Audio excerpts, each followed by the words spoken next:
Welcome to NG Stories. Please like, share and subscribe for more amazing videos. आइए आज हम चंद्रशेखर आज़ाद के अनसुने स्वभाव के बारे में जानते हैं। चंद्रशेखर आज़ाद का जन्म 23 जुलाई 1906 को मध्य प्रदेश में हुआ था। उन्होंने बहुत कम उम्र में ही अंग्रेजों के खिलाफ बगावत शुरू कर दी थी।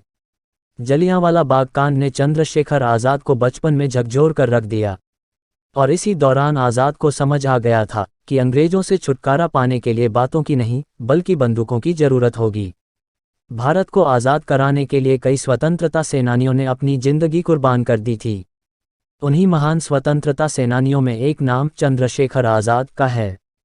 हालांकि इनका असली नाम चंद्रशेखर तिवारी था, लेकिन आज़ाद इनकी पहचान कैसे बनी इसके पीछे भी एक कहानी है।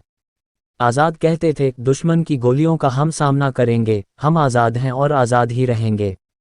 चंद्रशेखर का पूरा बचपन आदिवासी बाहुल्य क्षेत्र झाबरा में ही बीता था। यहाँ पर उन्होंने बचपन से ही निशानेबाजी और धनुर्विद्या सीखी। लगातार मौका मिलते ही वो इसका अभ्यास करने लगे, जिसके बाद यह धीरे धीरे उनका शौक बन गया। पढ़ाई से ज़्यादा चंद्रशेखर का मन खेलकूद और अन्य गतिविधियों में लगता था। जलियांवाला बाग कांड के दौरान आज़ाद बनारस में पढ़ाई कर रहे थे। इस घटना ने बचपन में ही चंद्रशेखर को अंदर से झकझोर दिया था। उसी दौरान उन्होंने ठान लिया था कि वह ईंट का जवाब पत्थर से देंगे। इसके बाद उन्होंने यह तय कर लिया कि वह भी आज़ादी के आंदोलन में उतरेंगे और फिर महात्मा गांधी के आंदोलन से जुड़ गए। 1921 में महात्मा गांधी के असहयोग आंदोलन से जुड़ने के बाद उनकी गिरफ्तारी हुई।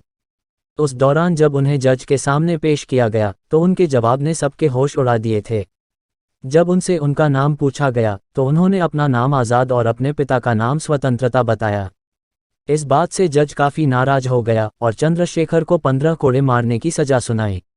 आदेश के बाद बालक चंद्रशेखर को 15 बेंत लगाई गई, लेकिन उन्होंने उफ तक नहीं की थी और हर बेंत के साथ उन्होंने भारत माता की जय का नारा लगाया।